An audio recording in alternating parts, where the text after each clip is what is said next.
Tižňovnik píše o aktivnostoch Nacionalnog sovitu Rusnacoh i o prekraničnim sotrudnictve Srbiji i Bosne i Hercegovini.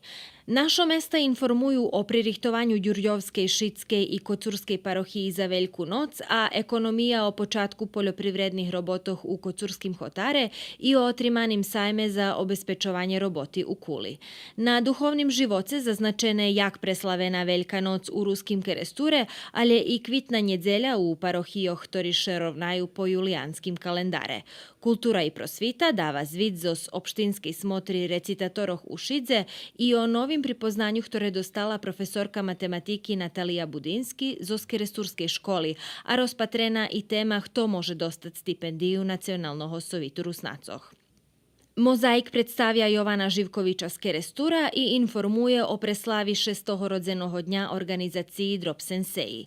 Rubrika Ljudze roki život upoznava čitačok zoz Mariju Dudaš Fejsa z Kocura, Željkom Šoltisom zoz Šidu i z jednu grupu tovarišov zoz Đurđova. Sport dava rezultati naših fotbalskih klubov, jak i vistki zoz rukometu i karateu.